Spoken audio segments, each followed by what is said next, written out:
Some people are famous. Other people, well, they're sort of famous.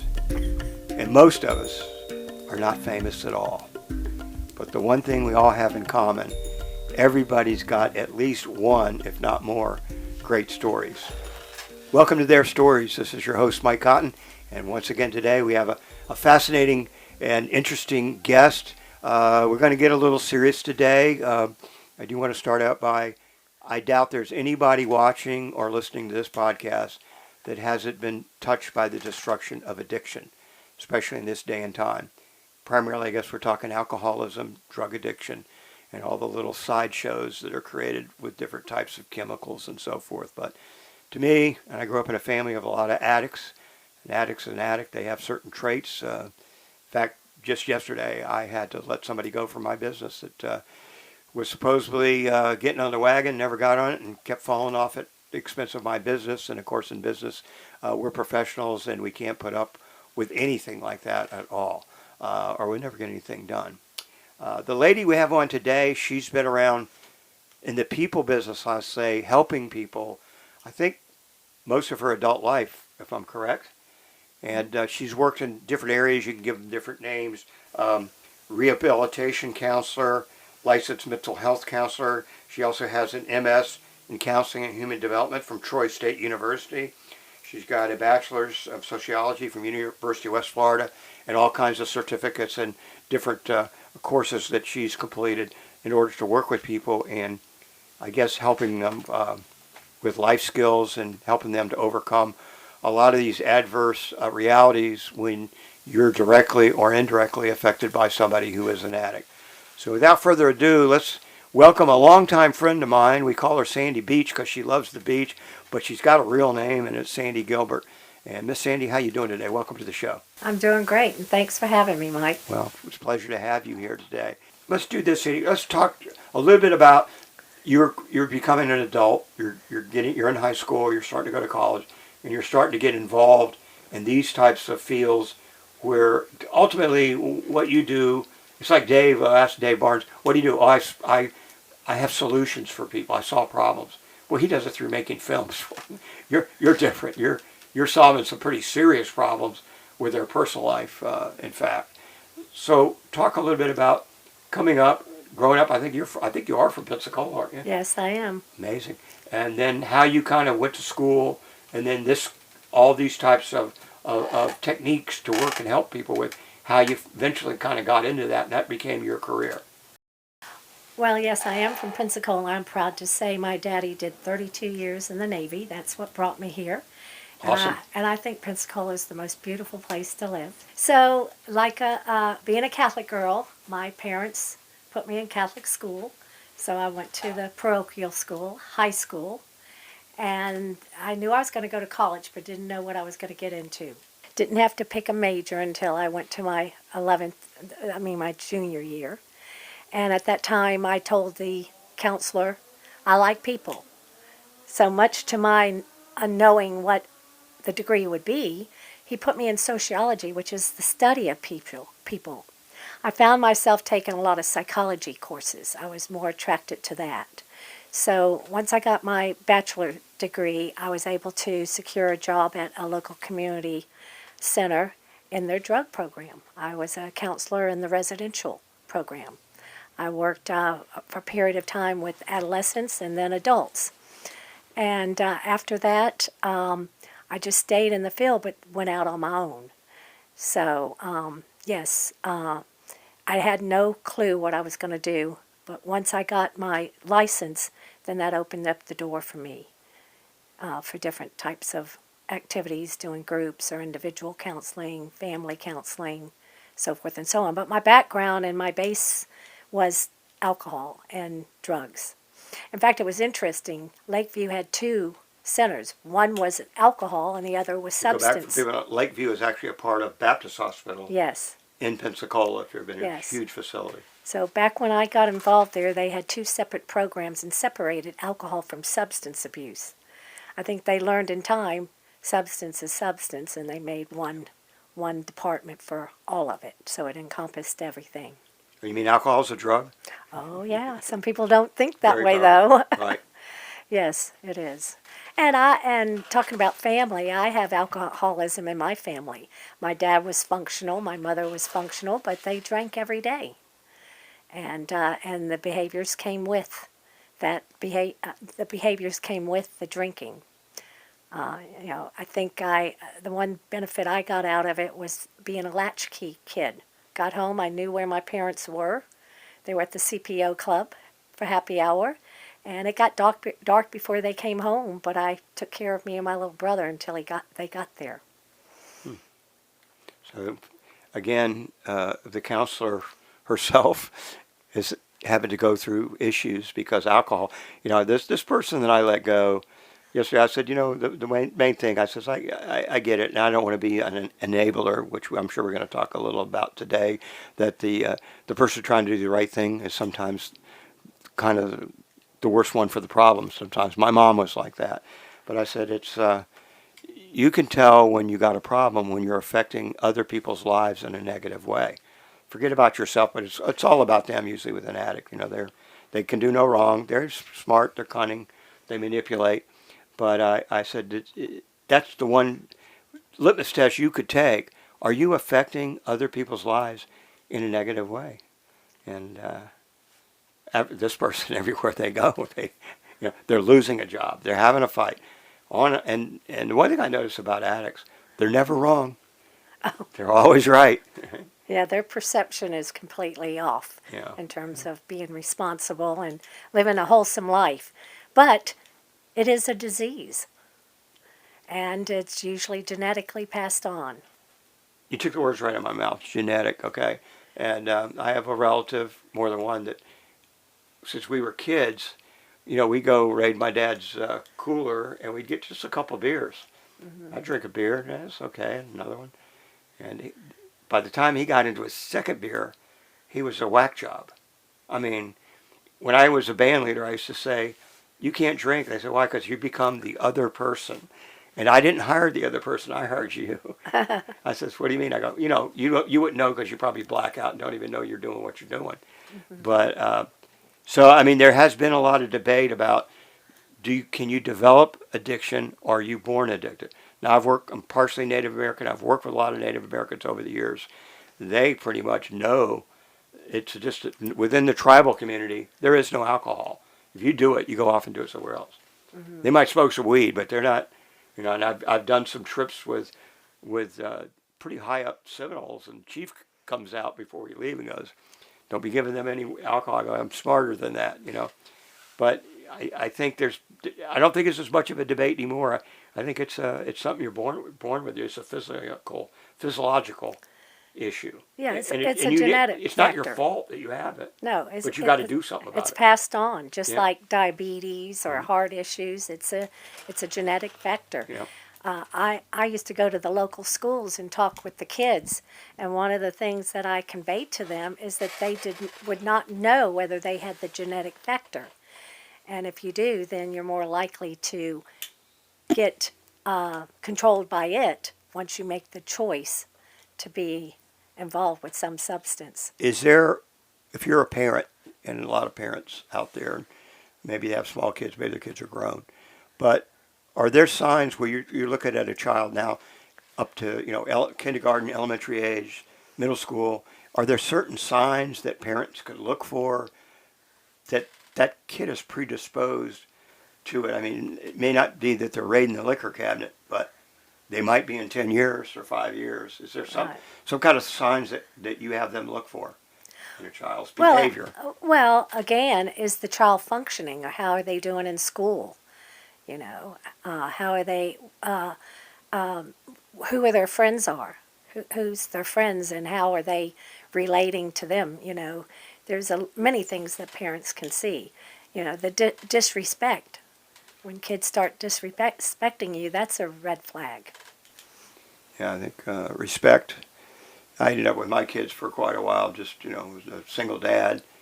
And, I mean, I had to reach back. I had spent some time in military school, so we brought a lot of that to the table during the week. And I said, well, it's military school during the week, and if you're good, it's surf camp on the weekends and holidays, Mm-hmm.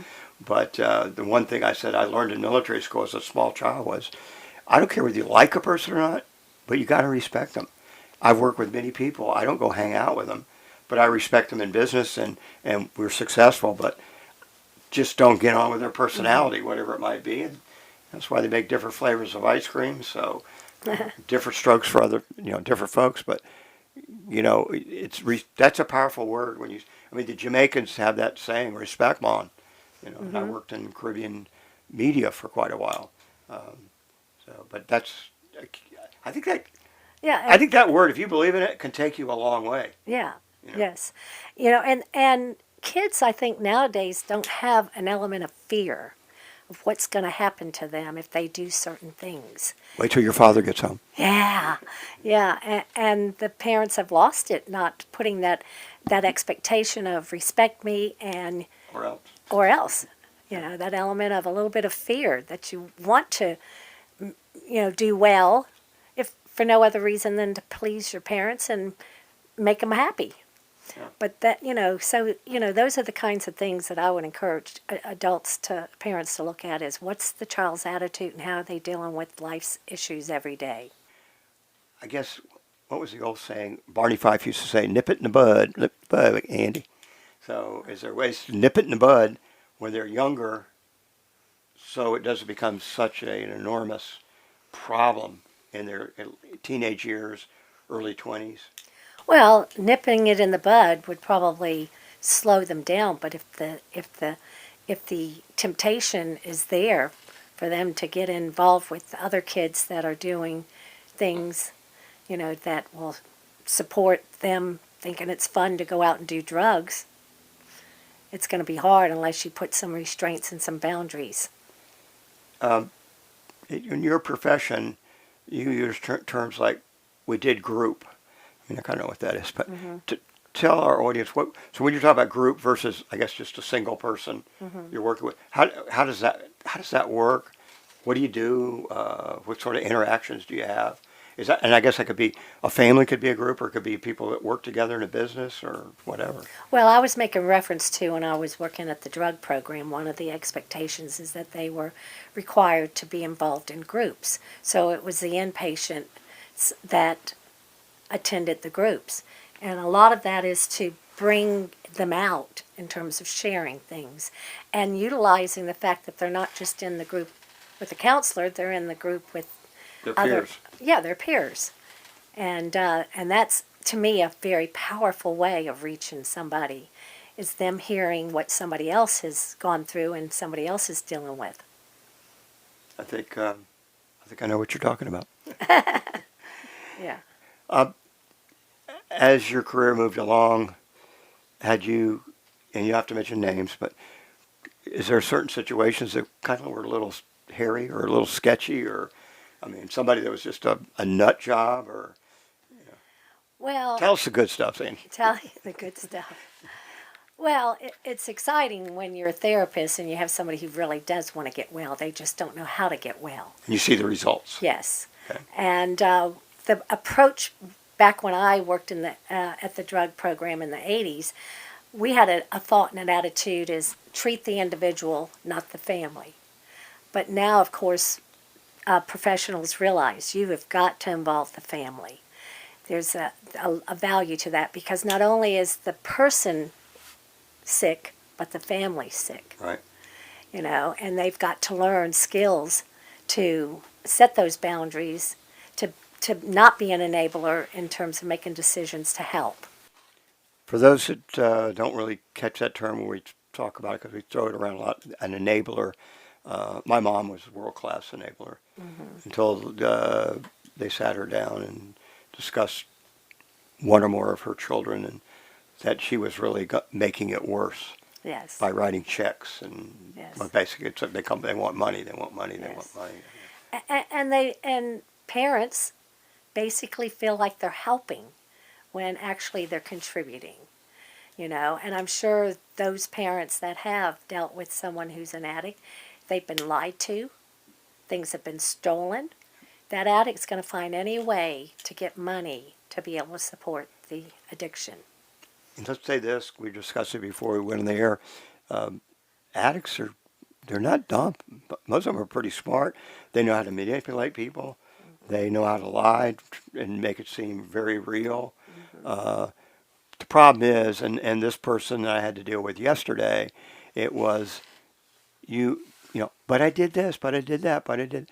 I says, your problem is you talk the talk, but you can't walk the walk. Well, the person who's there that's dealing with the addict, whether it be, and you mentioned, it goes beyond just drugs. Mhm.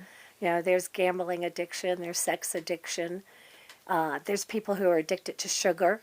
You know, it's a number of different addictions that affect the whole family. And when that family's dealing with it, who loves that person, it's difficult for them to set those boundaries or to, and most people have heard this term, apply tough love. Draw the lines that gets that addict's Talk. I mean, attention. it kind of says what it is, but I don't think that everybody really gets that. It's thrown around a lot. What is tough love? Tough love is setting those boundaries that are so hard to set, that place the addict in a position to have to respond differently if they're wanting to maintain a relationship with that person. You have to step up the plate and Yes. do the right thing. Yes. I got you. And I will share, I've got sibling that I consider to be addicts, and I had one daughter, and she was influenced by peers, a relationship with a boy, and went down that road. And it wasn't until I said to her, I can't have a relationship with you anymore unless you're well. And mean it. We don't need to be saying something unless we mean it. You can be wishy-washy. Yes, yes. So, and during that enabling time, that person's in denial. When I look back, I'm a therapist. I know what denial is. Yep. I kept thinking it was going to get better. Next year will be better. She'll go to this treatment center and this will work and that will work. You have that false hope Right. that it puts you in a position to continue to enable the illness.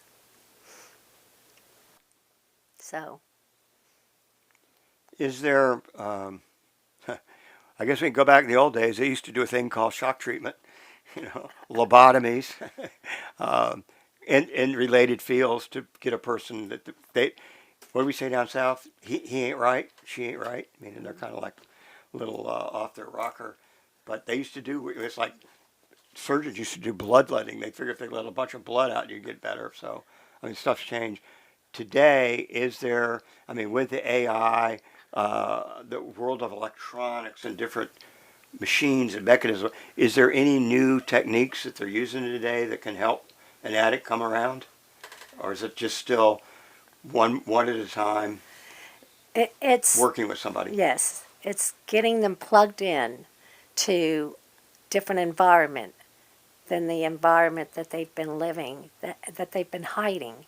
Right. Getting them plugged in and seeing that they can have some hope to make a change. But the bottom line is they have to get off the drugs. Yeah. And sometimes that does require Cold turkey.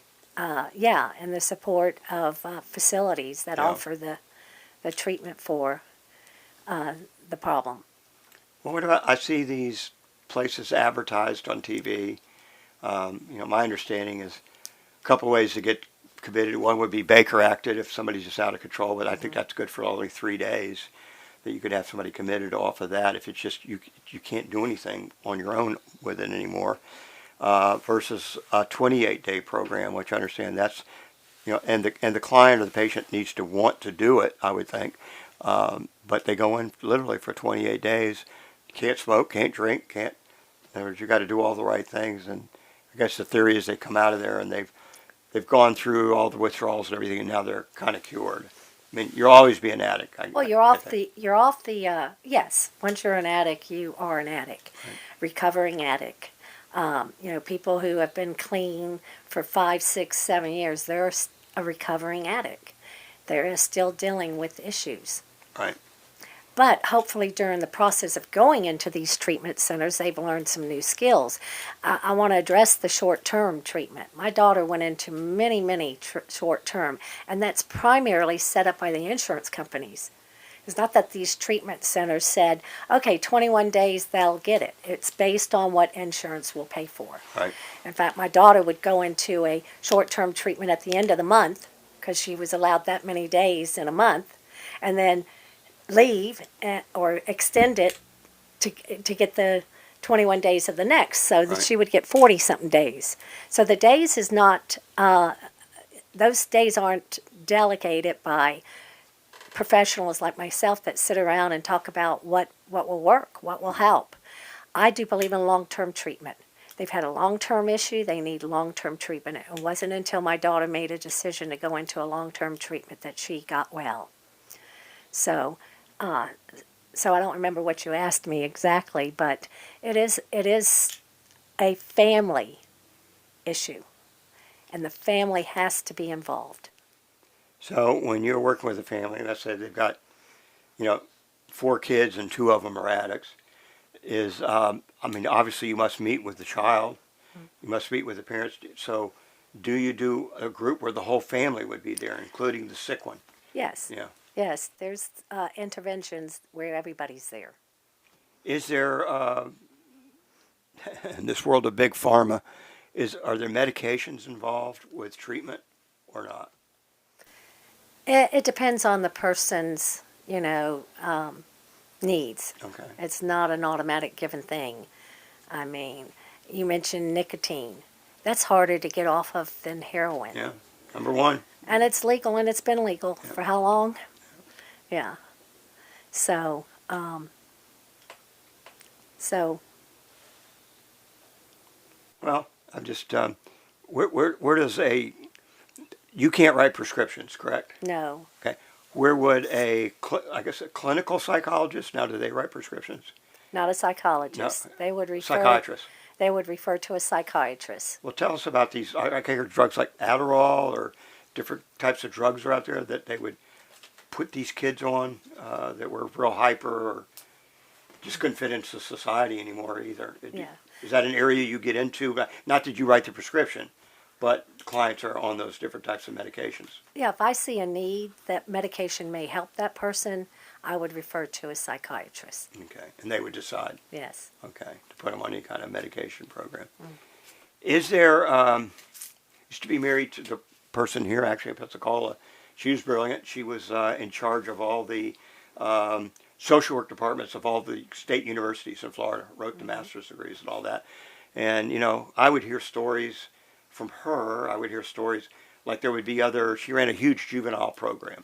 And it's not the one you're thinking of, folks. It's a different one. But some of their counselors and some of their facilitators were actually private companies that the university system would contract with to run these programs. It was interesting because in that program, kind of scare them straight kind of a thing, these were kids that were first and second time offenders. So they might have thrown a brick through a window or done some sort of other vandalism, no record, first time, whatever. But they basically then started making them pay restitution to the persons that owned the property.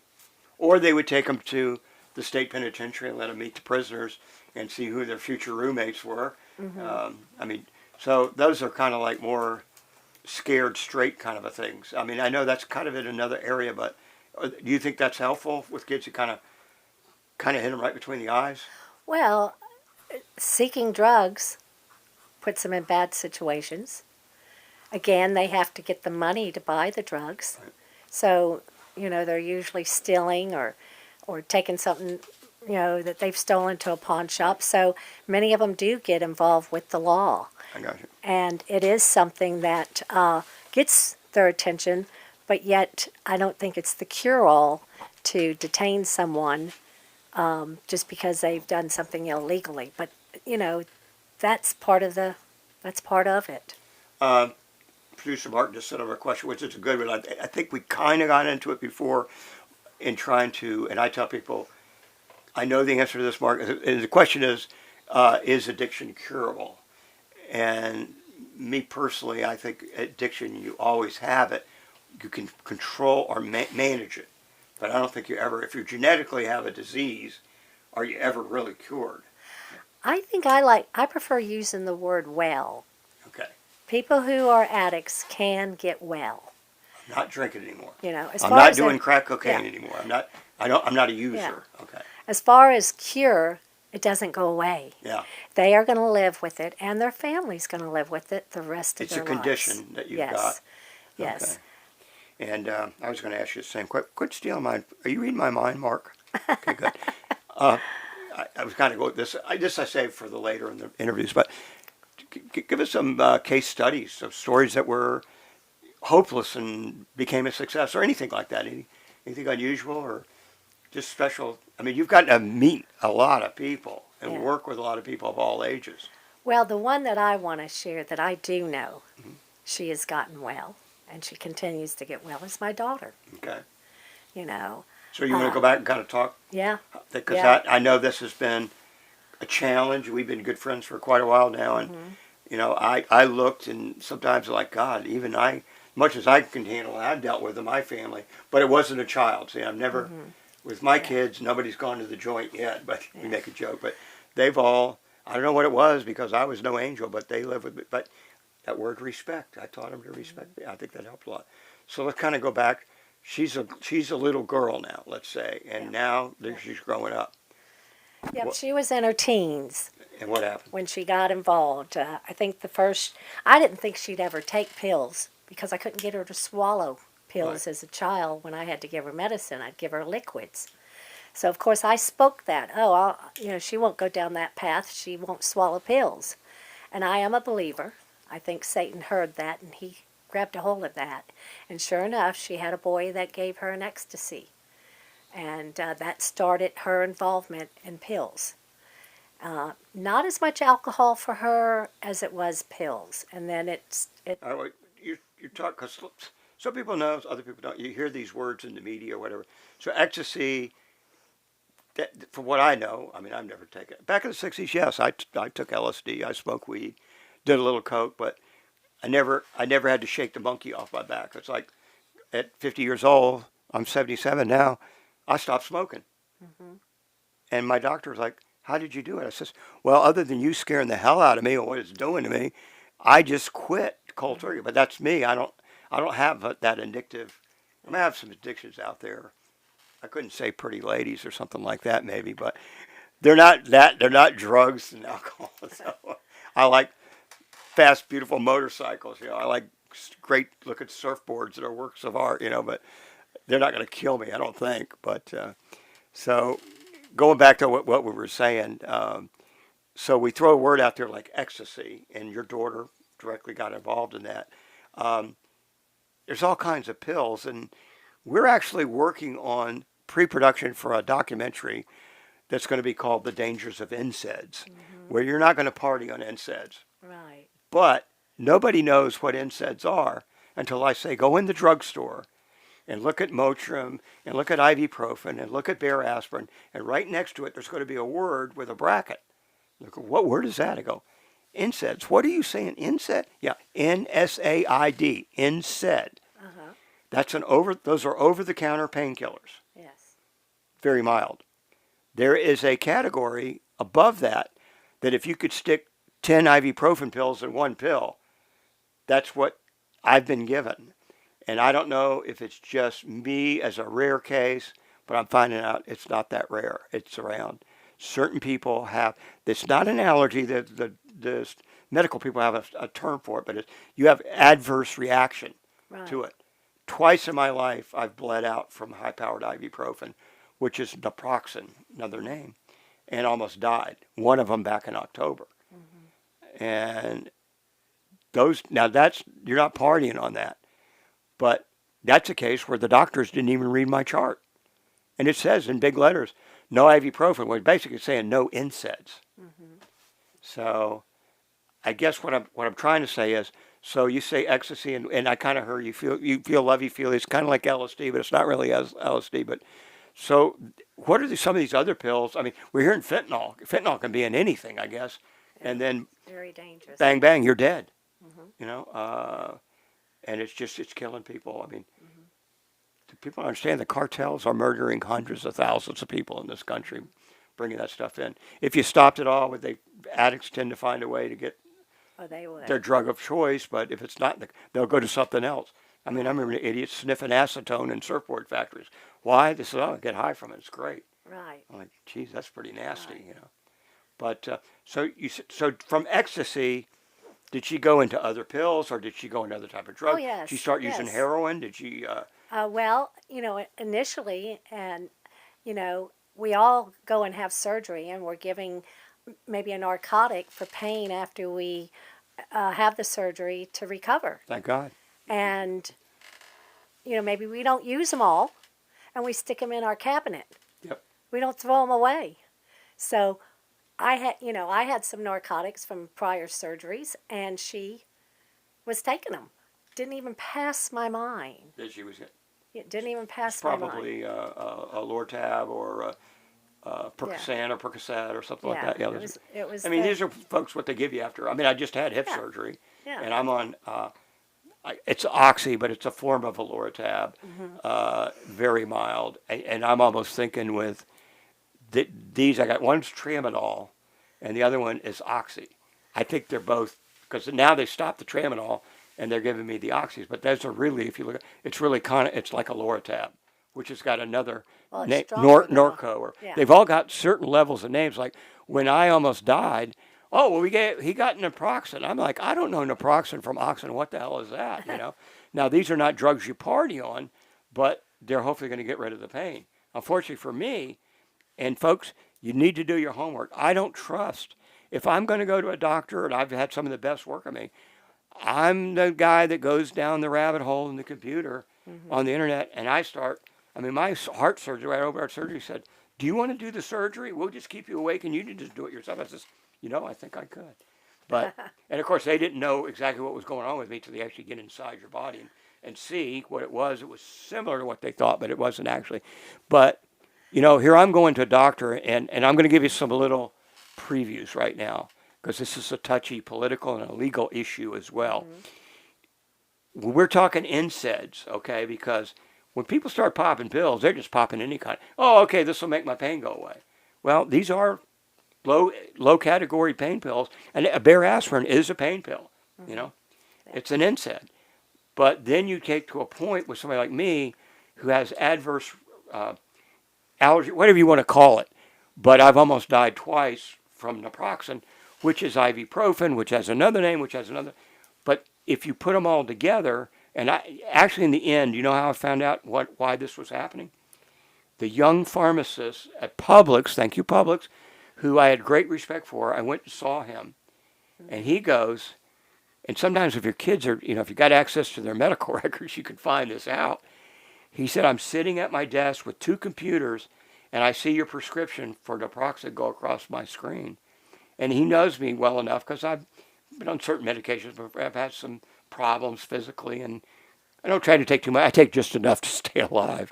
But he saw that. And here again, now because we can get into the medical profession, they're making tons of money off all this dope too. In a lot of cases, I mean, they just arrested one out in Gulf Breeze. That's all this woman did was sell drugs out the back door. And he's a certified doctor. Yeah.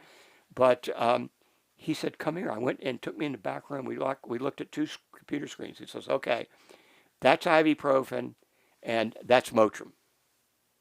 See any difference?" Yeah, ibuprofen. Okay, Motrin. Tylenol, by the way, is not an NSAID. Tylenol is in a different category. I've been taking Tylenol for over 50 years. I had bad migraines when I was younger, and it helped me. And that's the only one I take. Now, the other thing with Tylenol, God, I sound like a druggist, but this is all because of things I've gone through, and pretty traumatic, some of it. Right. Tylenol can wreck your liver, okay? There has been a debate, 3,000 milligrams a day max, or 4,000. I just checked with some pharmacy people. They said that the debate now has gone back. Be safe. Don't go over 3,000. So some of the tests I've been taking, because now they're wondering on the naproxen, may not kill you, but it can destroy your liver.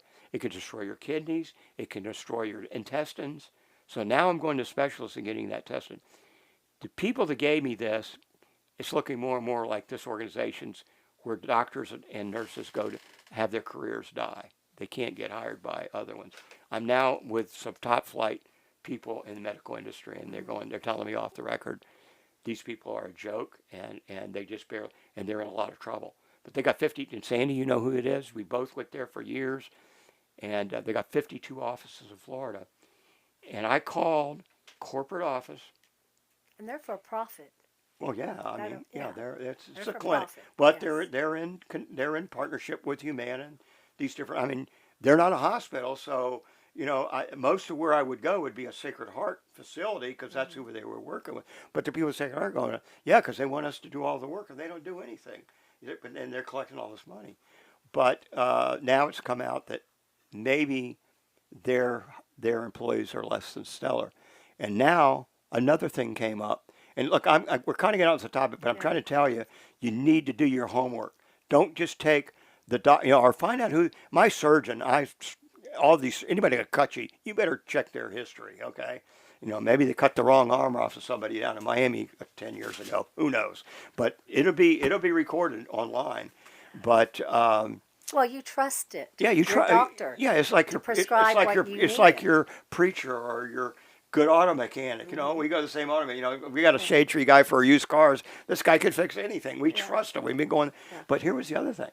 So I had a sty. I thought on my eye. Mm-hmm. The nurse looked at it. The doctor looked at it. Oh, you got a sty. You got a sty. Here, take this. Oh, it's not going away. Here, take this. In other words, the answer was another drug. Another drug. Mm-hmm. I went a year down the road. So I went to another facility on my own and sought out a surgeon. And I paid out of my pocket and said, look at this. What is it? He looked right and he goes, oh, that's skin cancer. I mean, 2 seconds. I go, what are you going to do? I'm going to do a biopsy because you need that now. So they had been diagnosing that because they didn't want to do the work. Oh, it's a sty. It'll go away. Well, it never went. It changed shape, Mm-hmm. but it never went away. Right.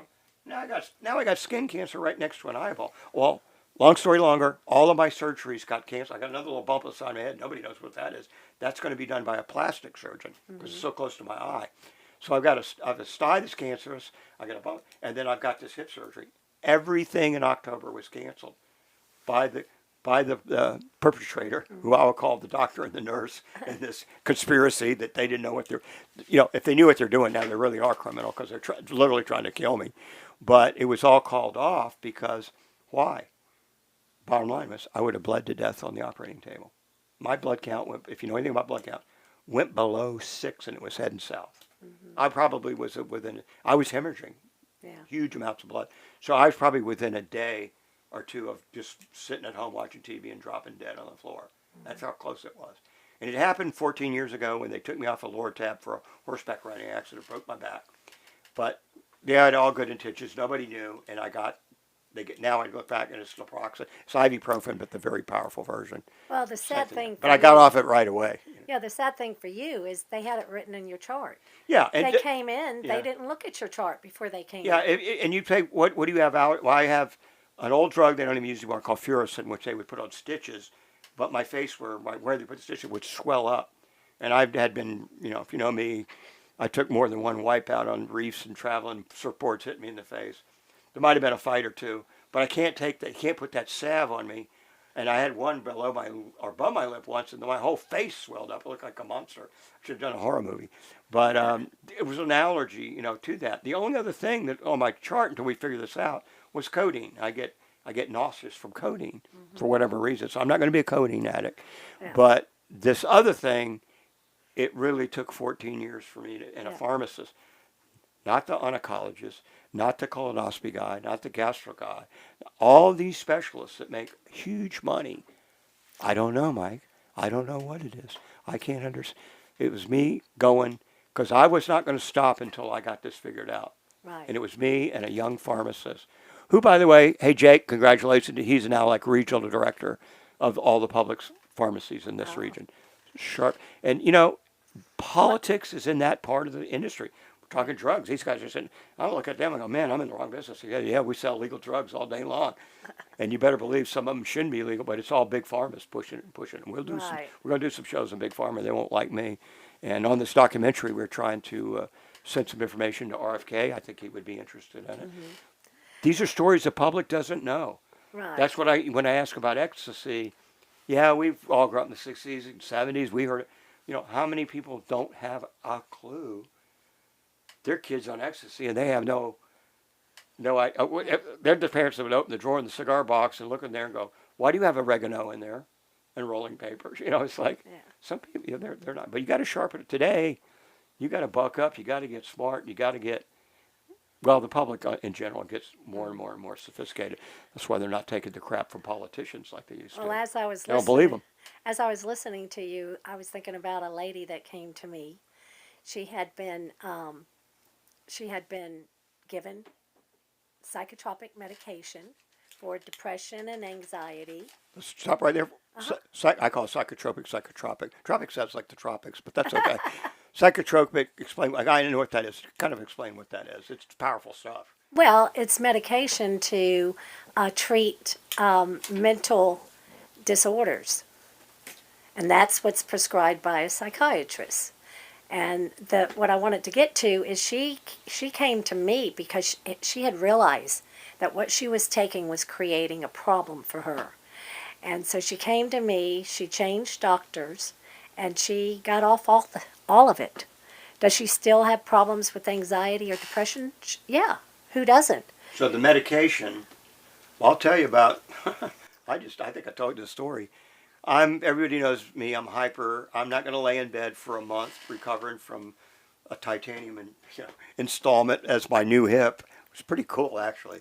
And another 2 weeks of taking it easy. So everybody went back home. Sandy came. All my friends come over. They spend the day or whatever. But I was at home a lot by myself into say the third week. But 6 weeks, which was this past weekend, I feel pretty normal right now.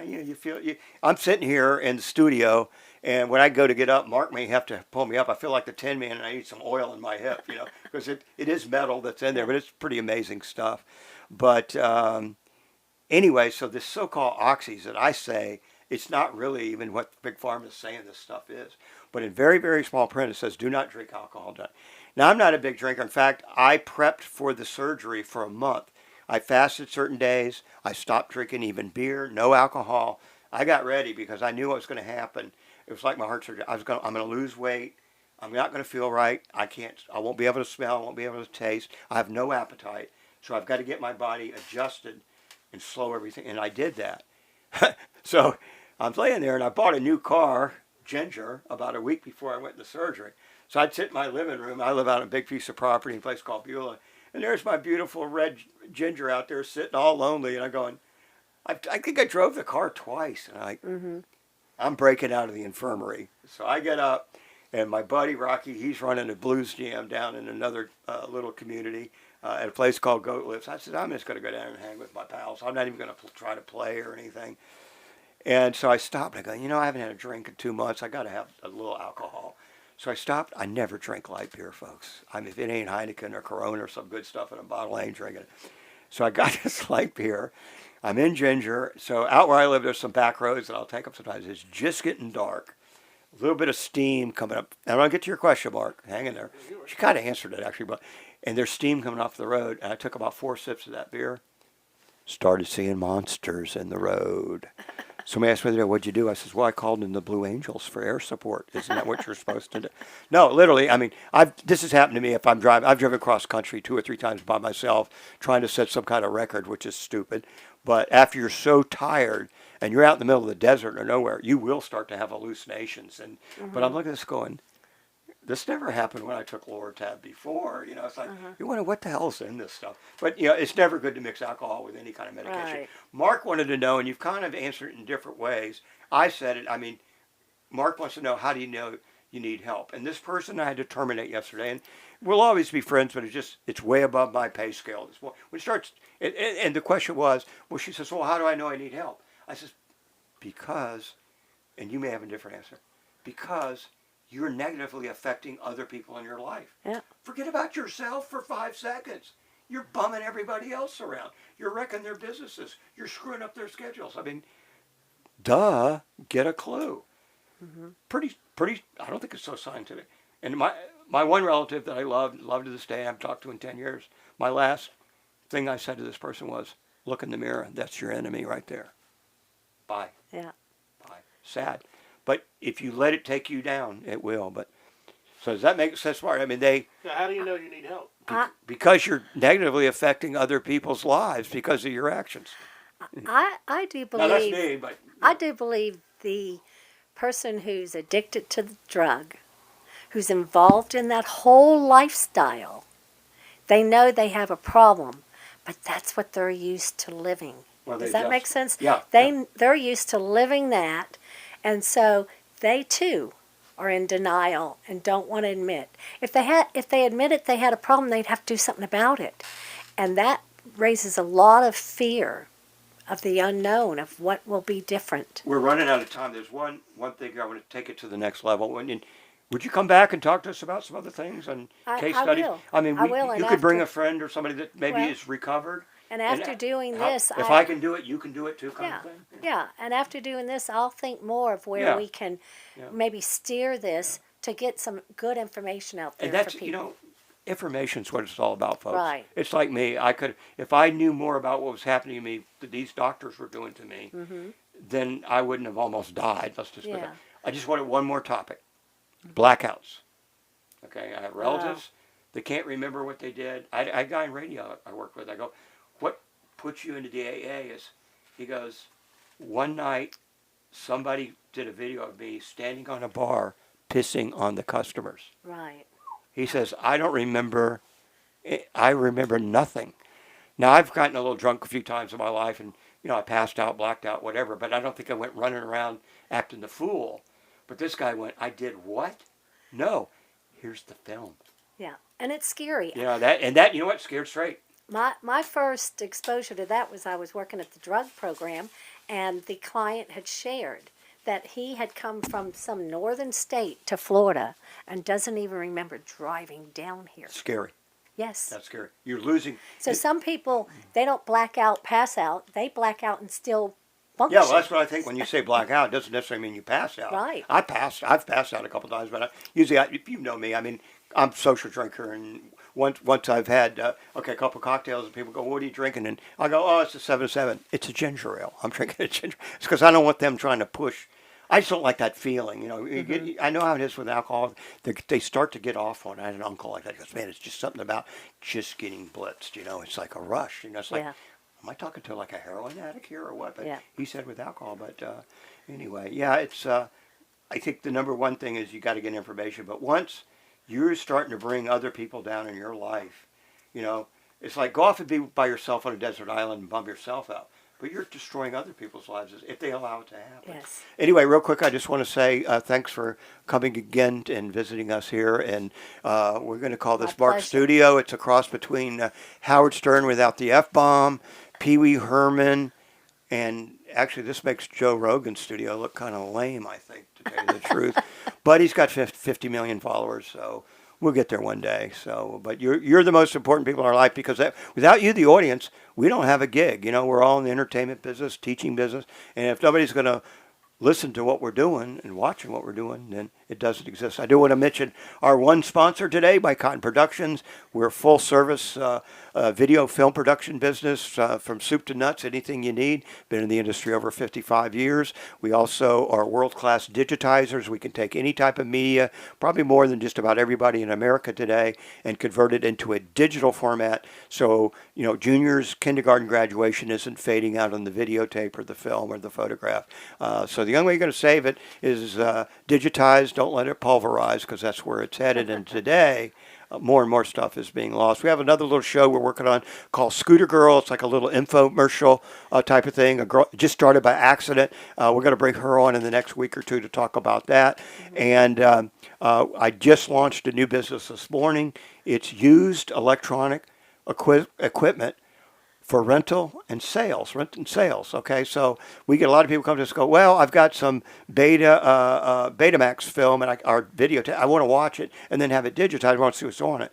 So they just want to rent that, or they have movie film or whatever. So they can buy good used equipment that works, or they can just rent it for the weekend or whatever. And we're just pulling more and more stuff out of storage. And a lot of people, we let them know we're interested in buying that equipment as well. It serves a kind of a temporary purpose in our digitizing business that people go, well, I just don't know what's on there. I said, look, we're not going to rip you off. If we start to look at it and it looks like Scotch tape, we'll know that your videotape is probably not savable. It's gone. And once again, for Mr. Mark Schultz, our producer extraordinaire, it couldn't happen without this. Mark, do you ever get on camera? Do you ever like wave or to anybody? Got a face for radio. Yeah. Well, me and Mark we're going to think about becoming a comedy duo. He's obviously going to be the deadpan straight guy, and I'll be the blabbermouth. So me and Sandy, we're kind of funny too. So Sandy is. We'll get some humor in the subject. Yeah, I see you out working sometimes. You'll say you're over in Panama City or Tallahassee, or are you still working in the industry? Is that something you're doing? Or Well, I maintain my license as a mental health counselor, which enables me to provide counseling and to do other ventures. But one of the things that gets me traveling is the workers' comp case management that I do. So helping people to qualify. Well, no, managing their medical care, to get well so they can go back to work.